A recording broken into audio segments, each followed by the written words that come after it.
why don't we start with you doing an introduction into Cropster for those that maybe don't know. I mean, you are very, very well known in the industry, but let's not assume anything. Give an interview about, or give it an introduction as to who Cropster is and what do you do? Sure thing. So, well, I mean, it's like there's probably a very long answer. I mean, Cropster exists since like 13 years, or like more than 13 years. And we started out in Colombia.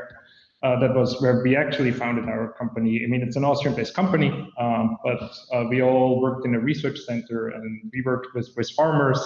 And the goal from the beginning was like helping everyone in the supply chain, especially farmers, because this is where we came from. This is our passion, but also like looking at this and how can we help everyone having access to tools that will allow them to make a better decision, more informed decision. This is like all the bookkeeping, more like this, all the quality information, they all existed, but in some kind of like paper-wise way. And it's like all this, the whole supply chain as it works is a lot of information is like gathered along the supply chain, but there's not so much coming back to the farmer. So this is where we actually jump in and say like we want to build like a traceability and a more like coherent information system that will allow like farmers also getting access from like information that roasters at the end have.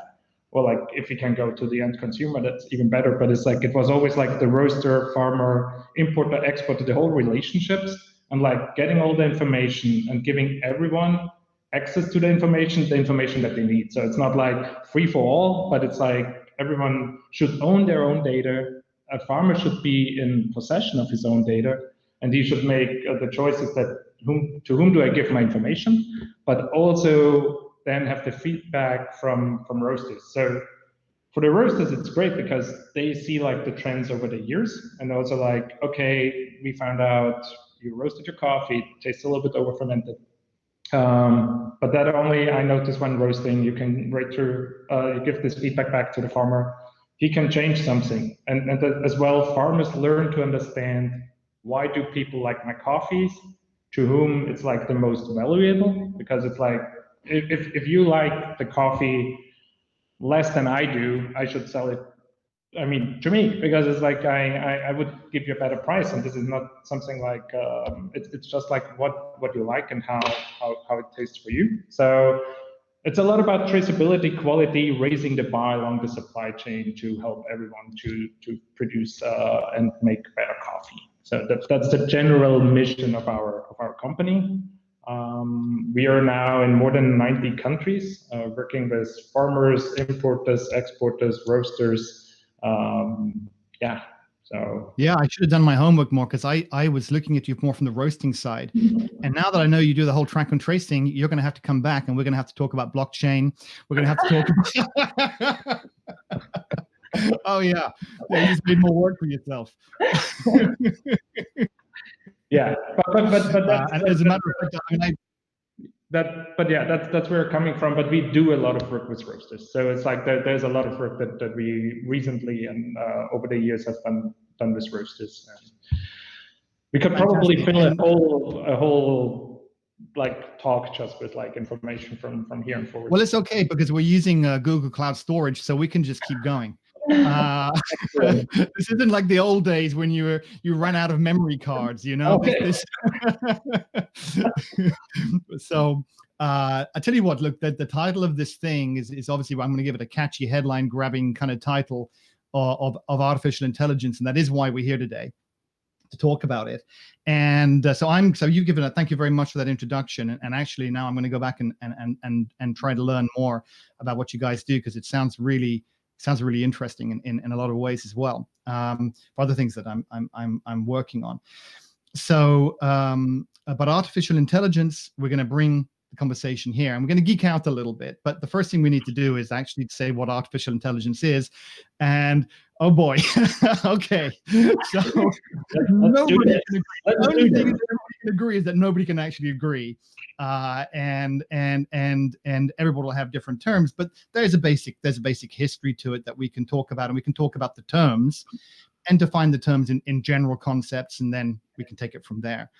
So, and I actually meant to do a bit of reading up on it in the last couple of days, but I forgot. So I might get a few things wrong, and if I do, you're going to correct me, because it's been a couple of years since I really delved deep into it. But I was reading books. So I think I mentioned I gave a book a few years ago at BAFTA with some guys there on cyber warfare and cyber defense and artificial intelligence. So I was reading up on it a lot at the time. And there's just so you're interested, there's two camps in the world. There's the dystopian believers and the utopian believers.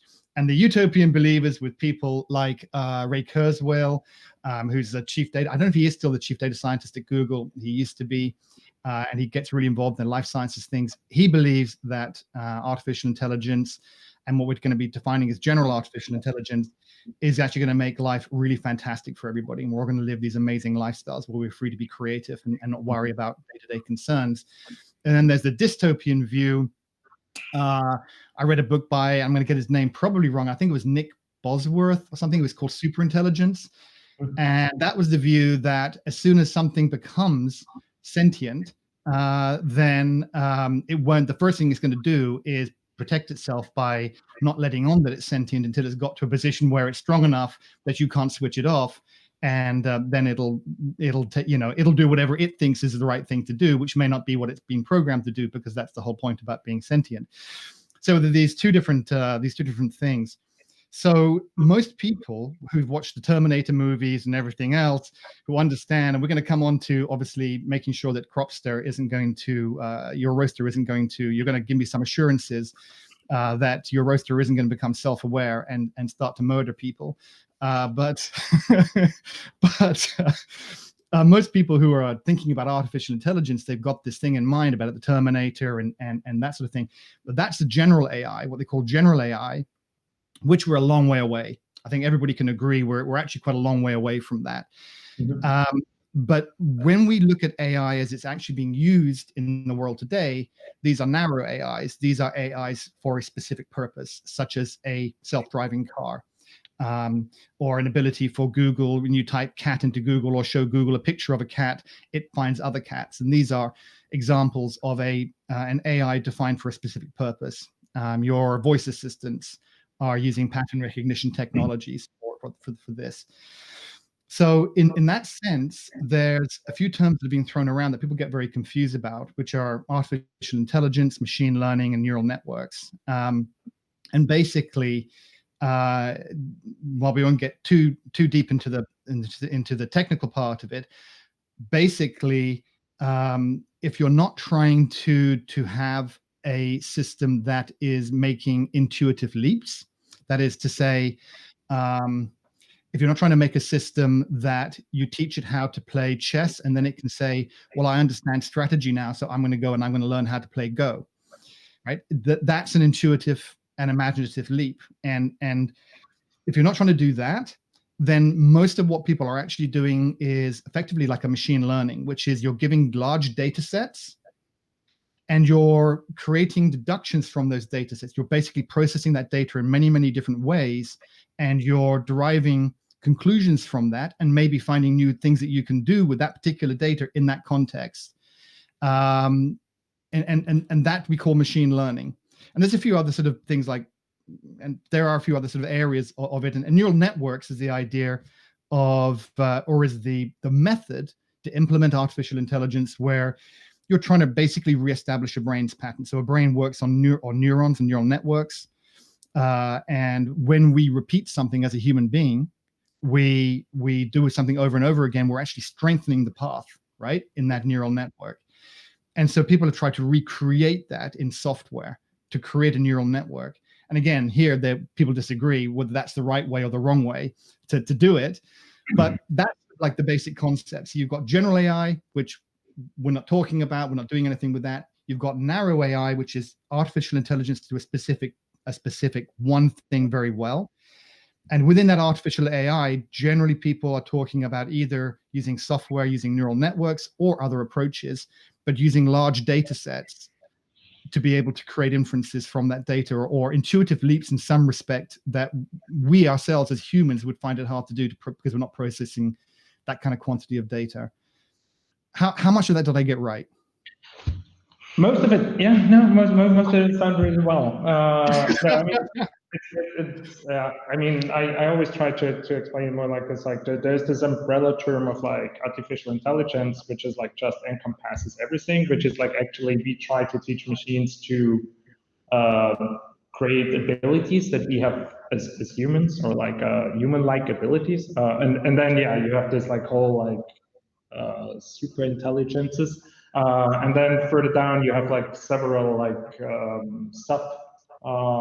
like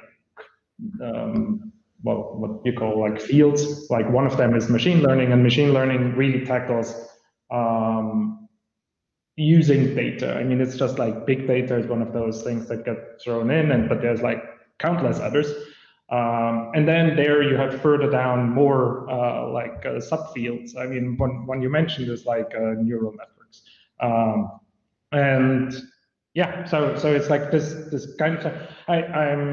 I'm also very much in line with like the so dystopian. At least I think we will not see that. I mean, it's very getting. I think it's a very far leap from like what we do now, where we see like this like really advances in like and like, okay, we can now do really good recognition of like faces. But jumping from this to like there will be a Terminator is like a really, I mean, this is just like magnitude. Right. I mean, I still can't get Alexa. Oh, I'm going to say it now. She's going to do something. I still can't get my Amazon price to understand what it is I'm really trying to do, you know. And I don't know how much money they've thrown at that, but that is a form of narrow eye. And if I'm trying to get my voice device just to give me basic instructions, but you know, I would say about 6 times out of 10 it fails. So I think we're still a long way away from machines taking dominance, right? But also what you said before, right? If you have enough good data and a huge data set, and I mean it's very well prepared, and you can use it to learn. I mean, you can beat the best Go player, which is an amazing feat. Which like we say, but this Go game will not roast coffee, never ever in life, because it's like it has no understanding of anything else, and it's very. I think this is sometimes hard to understand for people. It's like you say like, oh, this thing must be really good, but it's like it's really good in this one thing, and it cannot do anything.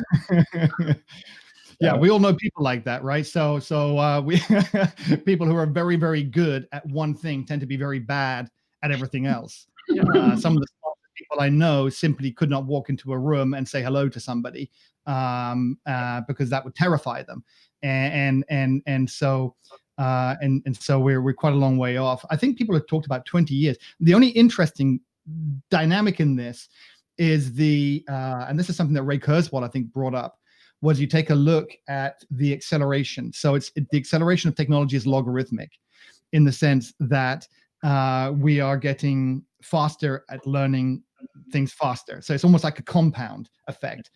And that means that, okay, it's taken us, actually, you think about it, it wasn't that long ago that we had the Industrial Revolution, right, in Victorian ages. And we're talking about we're talking about the Luddites and the looms for not knitting. God, my lexicon in that particular field is not great, but the machines that they made for knitting or whatever, the looms that they had.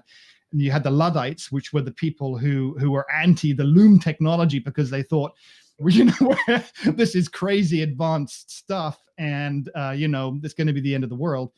And from there, it's only been like literally the blink of an eye that we are now walking around with computers in our pocket. And so what's going to happen if you talk about that acceleration, if you multiply that on top, what's going to happen in the next 100 years, right? Right. But I do think also like we as humans, we are not really good in like knowing what happens short term, but and really get like long term. So I mean, it's like it's very really it always then looks like it's so close, and it's like self-driving cars are around the corner, and then you follow the field, and like multiple companies except for Tesla who still believes they have it next year, which no one believes that they could pull off. Yeah, look, Elon Musk believes that we're all living in a simulation. Well, yeah, that's also true. I mean, and no one can prove him wrong, I guess. But like, there is an acceleration. I mean, there's definitely things coming, and there's so much going on in the field that I think we will see big leaps. But yeah, it's where this is, when this happens, will we still see that? I don't actually know. I still hope for self-driving cars. I would be a big fan of that. It's just like not driving. I would be too. Let's bring this back to Cropster, and I have to ask, because there was a study done. You know the question that's coming now, right? There was a study done quite recently that said 40% of software companies are using the term artificial intelligence. Found out that they're actually not using artificial intelligence, but it just looks good to the investors. And and you know, we know this is true, but that's because, you know, I mean, you look at some of the software out there, people are sort of saying, oh yeah, you know, my calculator, this is AI calculator now. That calculator used to sell for £3. I can now sell it for 30 because it's an artificial intelligence calculator. But you guys are actually doing the real thing, right? You've actually built some proper AI into this software. Yeah, that's correct. I mean, it's like there's so many algorithms that you can call. I mean, statistics, right? I mean, it's like this is a field that you can use and then say like, well, it's kind of artificial intelligence, and so you can mingle words into it. And we did not put anything on our website for a very long term because as someone who comes from technology, it always feels like stingy if you're like, but could we call this like an artificial? It's like, yeah, it doesn't feel right. What we have done over the past like 1.5 years, it now feels right that we can actually call it that.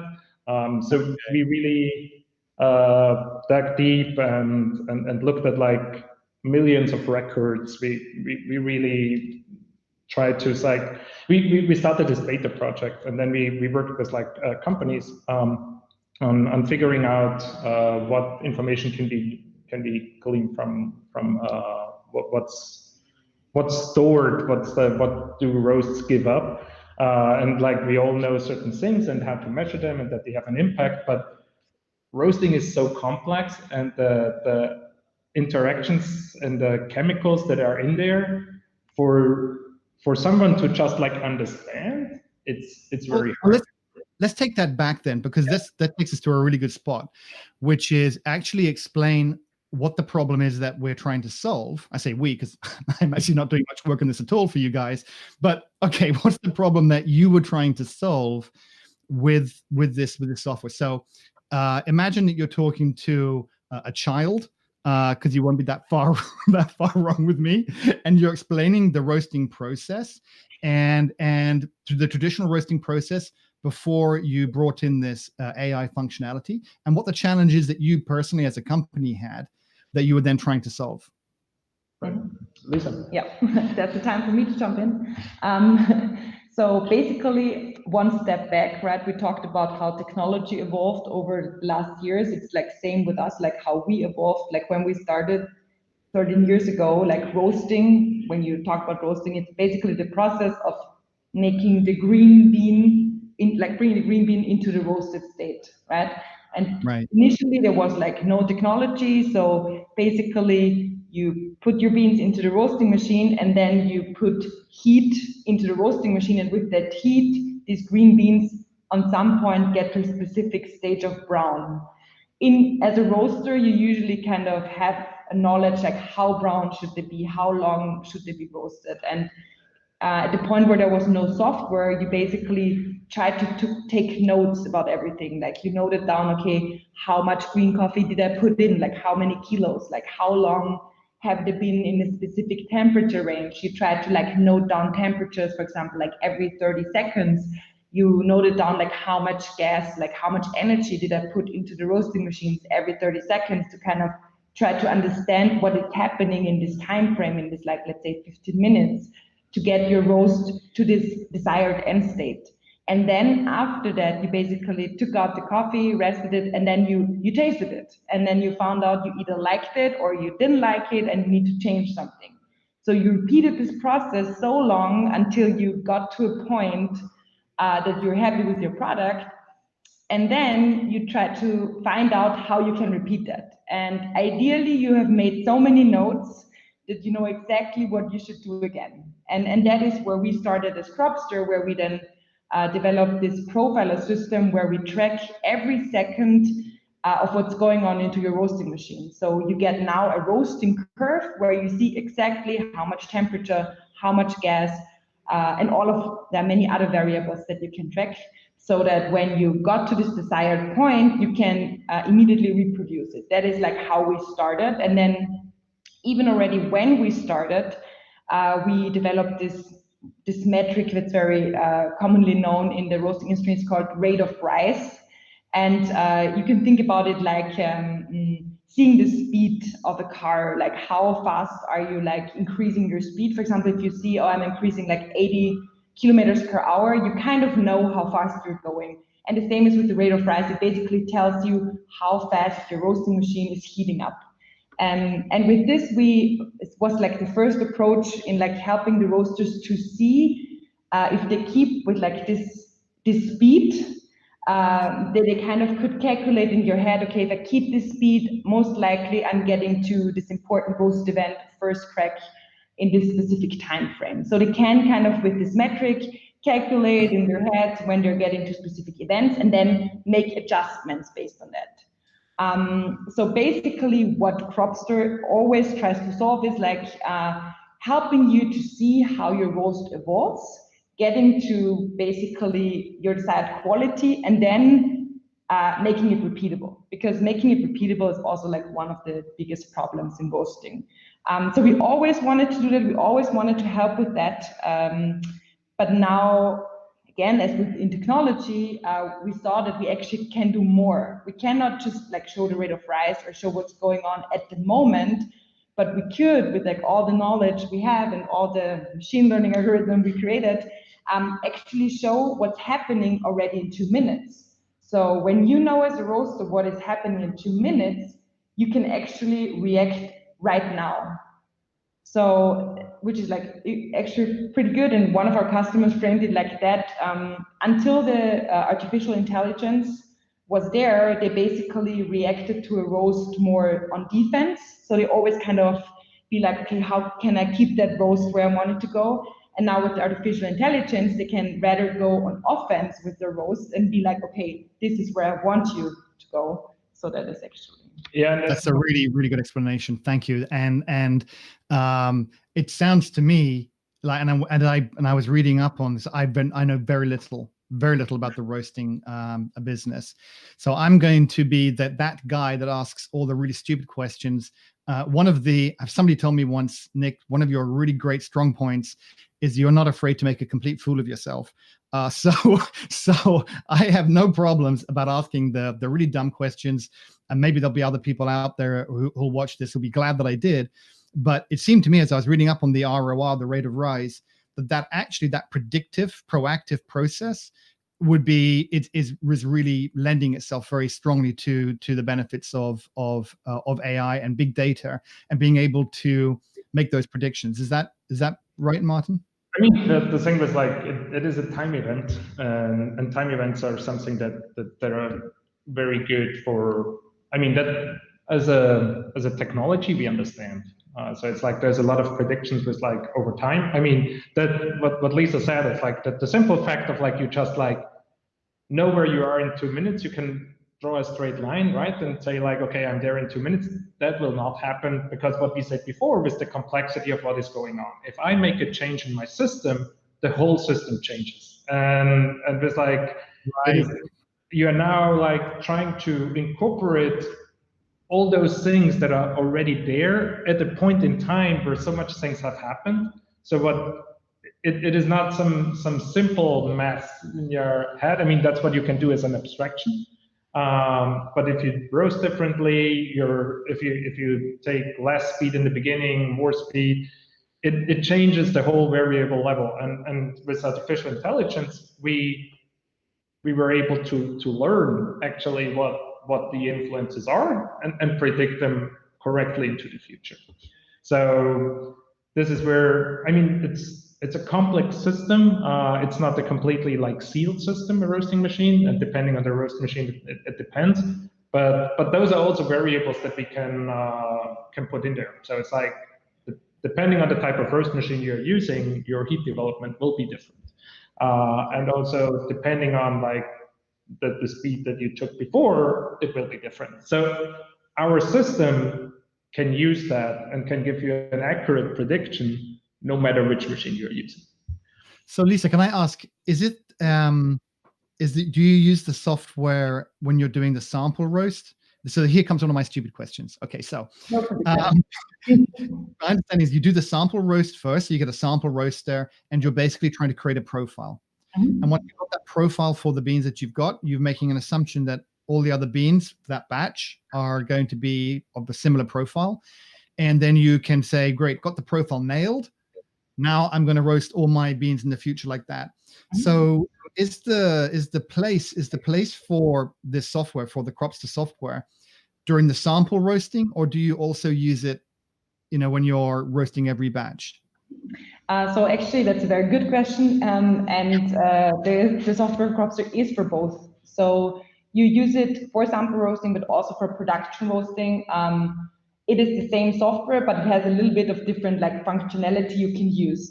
So in production roasting, as you said, you already have kind of figured out what the profile is, and then you can basically put your profile into a background and try to follow the profile if you have not a more or less semi-automated machine. If you have a semi-automated machine, we even have a functionality that with Cropster, you can actually replay everything you did, like all the gas changes in a specific time frame. So you just basically need to say, okay, I figured this out.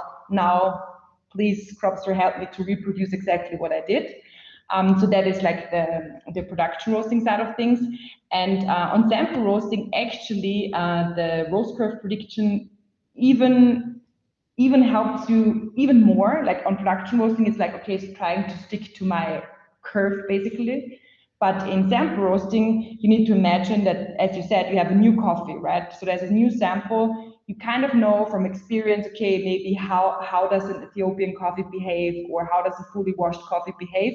So you can put some experience in. You maybe even try to start with a similar profile that you had on a different coffee from last year. But you more or less like start from a blank slate. So basically, when you then start roasting with Cropster and you imagine just more like a blank slate, you have this prediction that shows you how this like fresh product you never roasted before most likely will behave. So you can actually, you will actually need less batches to roast, less sample batches to roast to get to the desired outcome, because if you know on a sample roast immediately, like, okay, I want usually to get to a first crack around, let's say 8 minutes, or have like X percentage of development time, and you know that already as a roaster before, you have the prediction and you can adjust immediately without being like after the roast, like, actually first crack was later than I expected, I need to roast again, So with the prediction, actually, you see how a new coffee you never roasted before will behave, because we gathered this knowledge, and this is actually quite nice. Fantastic. So are you using like Martin, are you using like a Hive learning model where you're taking presumably the feedback from the software?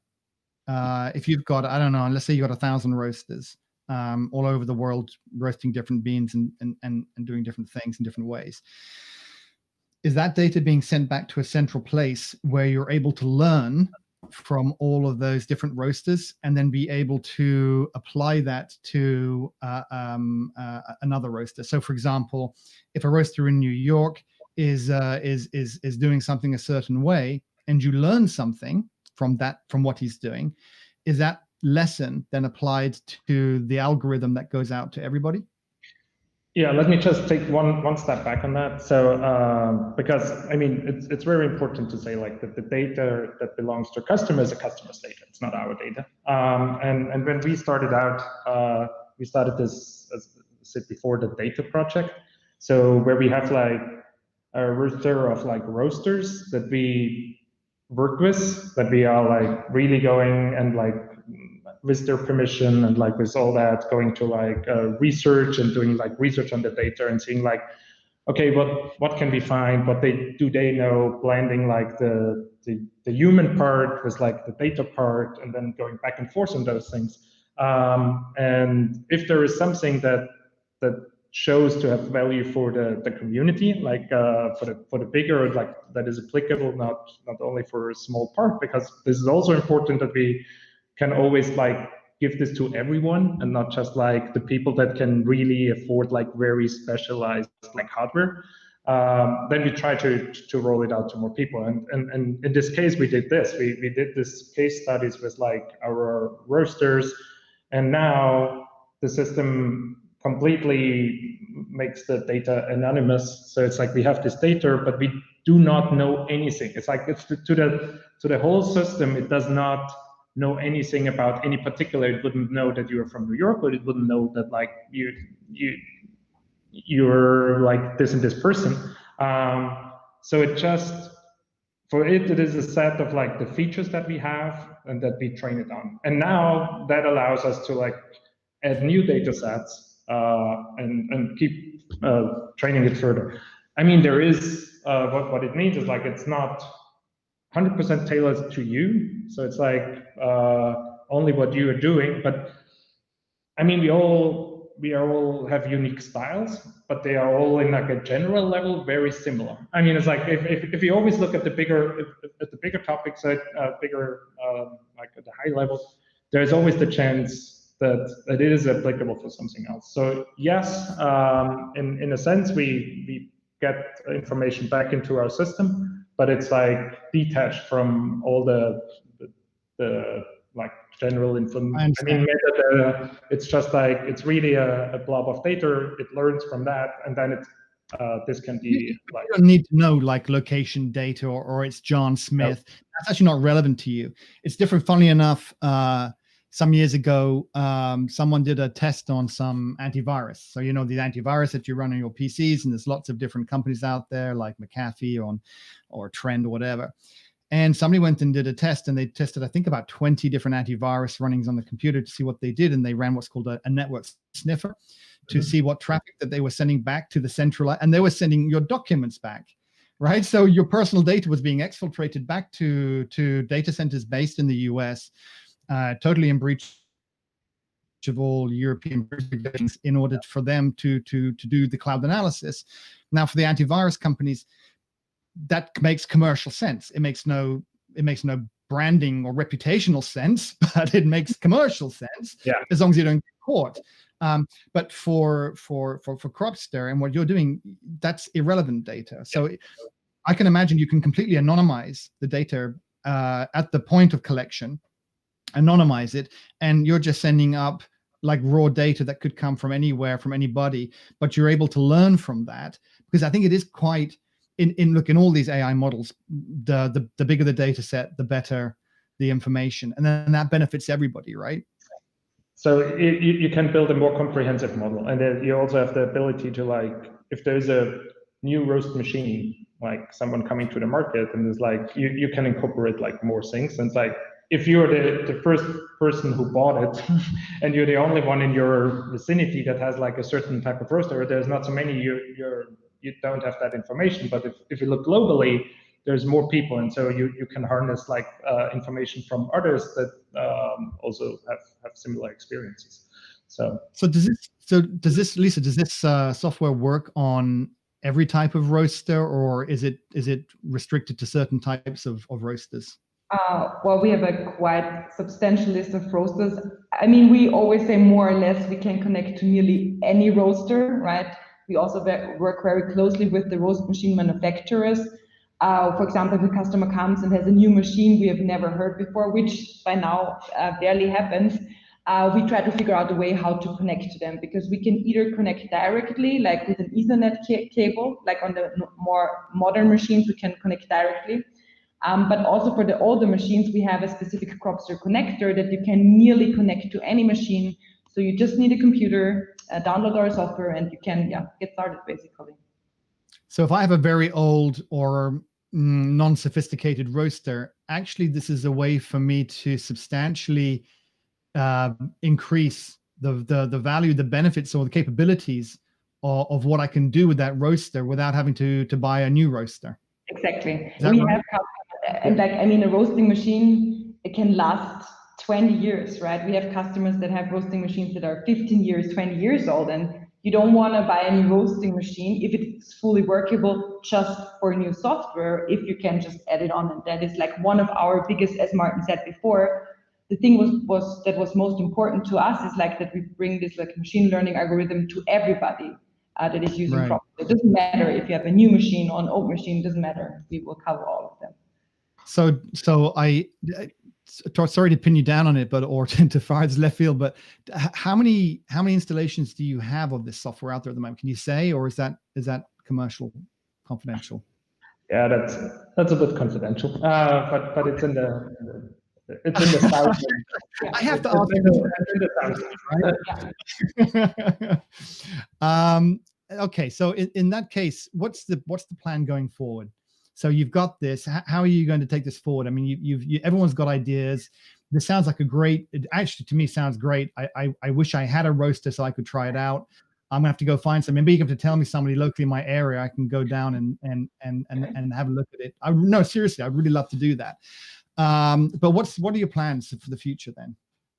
Well, I mean, as Martin said before, I mean, there's a lot of work already done. We started, I would say now 1.5 years ago. We have now a full data science team that is just working on these kind of projects, where we look into different ideas, different ideas that we get from the people from the data project, where people are like, hey guys, you must be able to do that, or you must be able to do that. And we're like, actually a good idea, right? Like, so our customers are actually also quite inspiring because they have a lot of ideas for us to look into. But also besides that, our data science team is working like continuously, like every day on improvements and ideas. And for us, this was the first step. Like I can say we're already working on more projects, but this was the first step because first of all, like we have a large number of customers that are using our roasting software. And it's like this closed system where we know which variables we can use, for example, like gas changes or machine types or these kind of things. So it was for us the logical first step to go because we can bring a benefit to many people. But at the moment we are evaluating more projects for the roasting process directly because there are more things you can potentially predict than just the bean temperature. But also we are evaluating other things because we have this online platform where we have like a lot of reporting on like inventory reports, production reports, and these things. So we are also looking into things where we can help there with machine learning and artificial intelligence to help you maybe predict something else in the future. So that we can say for us at Cropster, it is starting a new era of features. And just to quickly add on to that, I mean, Lisa covered it very well. I mean, our goal with this is, and then it's like to your initial comments on like the general AI. I mean, our goal very much is to help the people operating. It's not like replacing. I'm a firm believer in like there is a lot of knowledge that is very hard to capture by a machine, but we do also a lot of unnecessary work, or like standing next to the roaster just to watch a curve go up is maybe not the best time that I can spend. So it's like we really want to approach this from the where can we take away just like this like grunt work and replace it with something else that is like more suitable to human, like it's like some creative parts. I mean, it's like goes a lot into like figuring out how you roast it, but not necessarily only watching the curve.